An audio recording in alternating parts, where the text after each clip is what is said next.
Halo Kofren, pada soal kali ini kita akan diminta untuk menentukan di antara senyawa PbOH2 kali, MnOH2 kali, ZnOH2 kali, manakah yang akan mengendap di dalam larutan.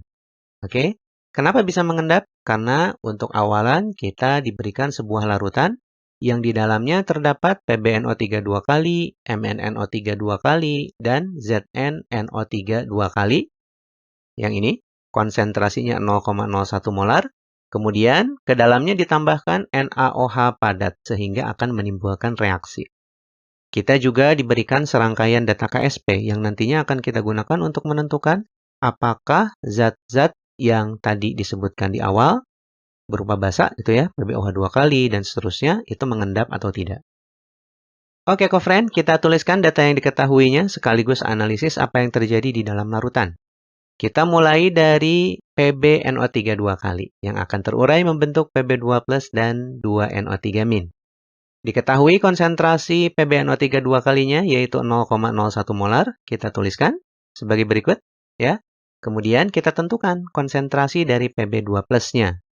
Kenapa Pb2 plusnya ditentukan? Karena Pb2 plus merupakan salah satu komponen dari senyawa basa yang akan kita tentukan kelarutannya. Ya. Pb, kemudian Mn juga nanti akan kita tentukan, dan Zn yang akan kita tentukan. Oke, kembali ke persamaan yang tadi. PbNO3 2 kali, koefisiennya 1. Pb2 plus pun koefisiennya 1.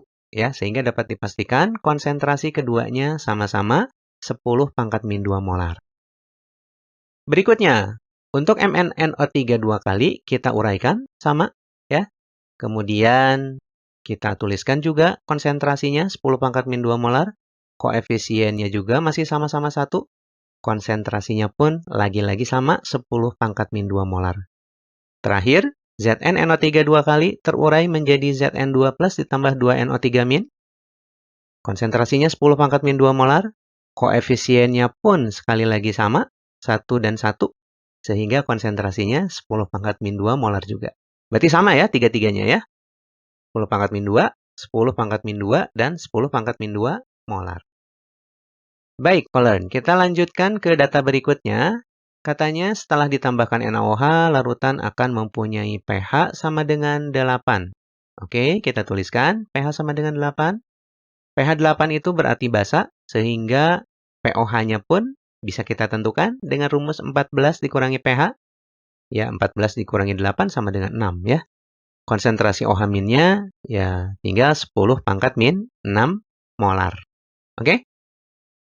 Kita tuliskan yang ditanyakannya apa tadi? Senyawa hidroksida mana yang akan mengendap di antara PbOH2 kali, MnOH2 kali, dan ZnOH2 kali. Oke, Collins, kita lanjutkan.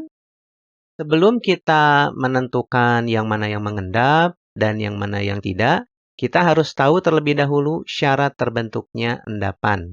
Ya, syarat terbentuknya endapan yaitu nilai Ki dari suatu senyawa harus lebih besar dibandingkan dengan nilai KSP-nya.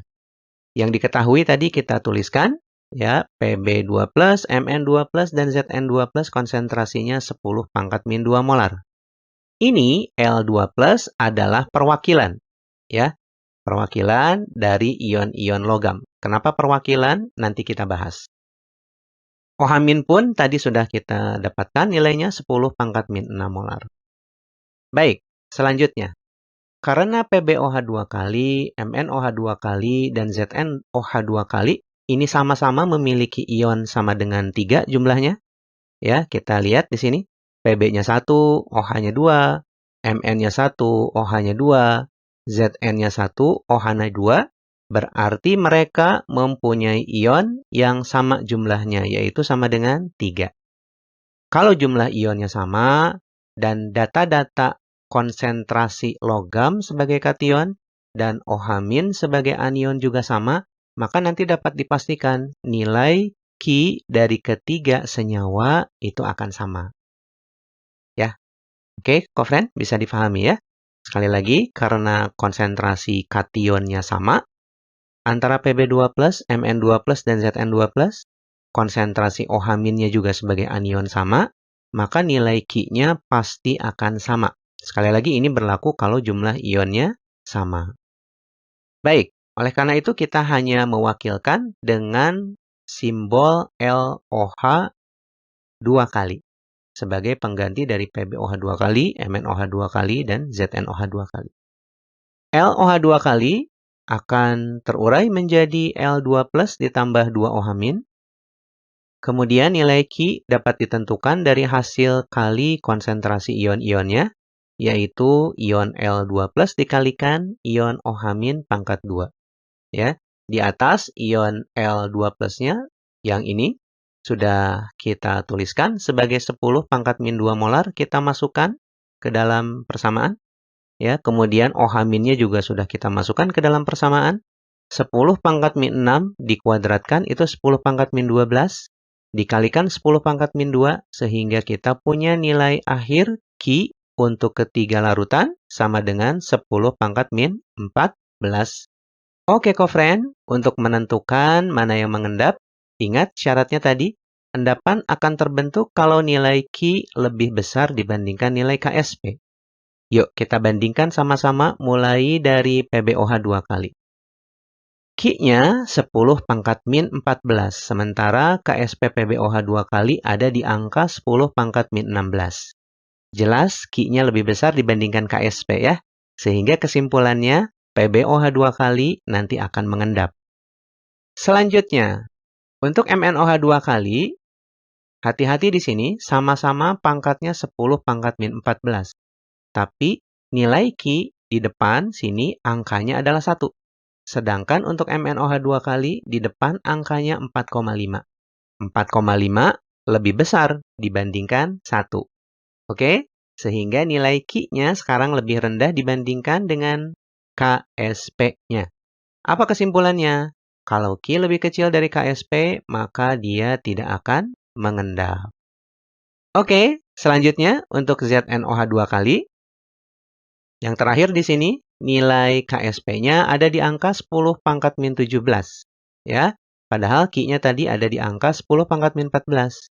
Artinya apa? Artinya Ki lebih besar dari KSP, sehingga larutan akan mengendap. Oke, begitu ya.